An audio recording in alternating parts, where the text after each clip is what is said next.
Okay. Hi, everyone. I'm Peter Fox, and I'm proud to stand with you today in support of Jews here and abroad.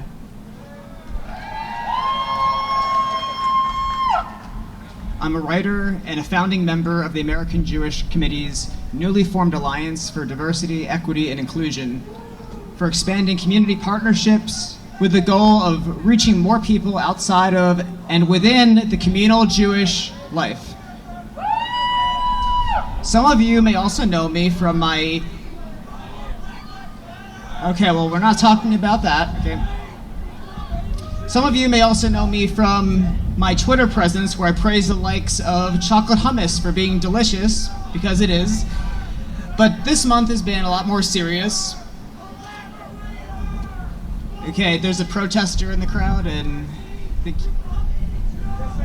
Okay. Well, this past month has been much more serious, and it's significant that it's Jewish Heritage Month, it's Asian Pacific American Heritage Month, thanks. It's Asian Pacific American Heritage Month. It's also Mental Health Month, and I think it's fitting since all of our communities are facing great anxiety right now. This week in particular has been very frightening. With attacks in New York, LA, and all over the world, it seems like mostly only Jews care to speak out about it. And we all know that anti-Semitism can be quiet for years, for decades, and then be rampant all at once. And that has certainly been the case this past week. We mustn't forget where we come from. Jews are just a small minority. And in America, Jews are 2% of the population. In the world, Jews are 0.2% of the entire population. Today, there are still 2 million fewer Jews alive than there were in 1939, and that's the impact of 6 million. So today I'm speaking for the Jews attacked on the streets of New York, who can't speak for themselves or are too scared to. I'm speaking for the dozens of Jews who were murdered by white supremacists in Pittsburgh and Poway, who we must never forget. I'm also speaking for Israelis of all stripes who are burdened with the indiscriminate and unprovoked rocket fire from Hamas, who must be condemned as the terrorist group that they are.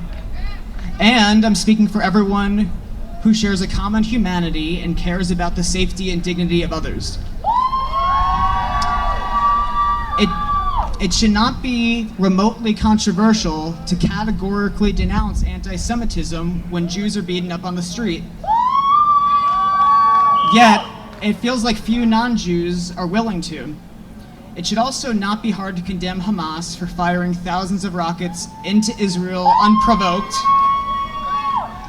And this one might be harder to hear, but it should also not be controversial to call out extremism when it comes from our own. Like this past week, there were right-wing Jews in Israel who beat up Arab Israelis in Bat Yam, which is despicable. And they do not speak for my Jewish identity or the way I support Israel. Jews are the oldest tribe, but we cannot allow ourselves to be tribal, or we will lose everything. So Israelis and Palestinians alike deserve much better. My message to non-Jews is you can absolutely criticize Israel without being anti-Semitic. Just ask any Israeli and they'll tell you. You can also criticize Palestinians without being Islamophobic, but if your insights require you to spew bigotry, you're doing it wrong. When you succumb to hyper-tribalism, your message loses all of its meaning. And I know what it's like to be misunderstood, because I stand before you as someone who's gay and autistic. I've been told many times that because I'm on the autism spectrum that I could never have empathy for others. But that's not true. It's because of my autism that I can see the depth of things in full plurality. So I ask you to do the same, seek the depth of things, practice holding multiple truths at the same time, and maximize good. Jews do not owe anyone a psychological burden of explaining a Middle East conflict an ocean away, but if you degrade us and attack us, we absolutely will stand up for ourselves. We must also call on activists and elected officials to do better. It's inexcusable that so many cover up and ignore repeated abuses towards Jews, even when we explicitly call it out. If you only speak out for Jews who share your politics, do you really care, or do you only care about yourself? When we see hate and extremism, our message of love and pluralism must be stronger. So I'll leave you with this. Most people are decent, including the ones you disagree with. So look for the good. When hate rises, it calls for all of us to rise higher. So stand with pride. Am Yisrael Chai.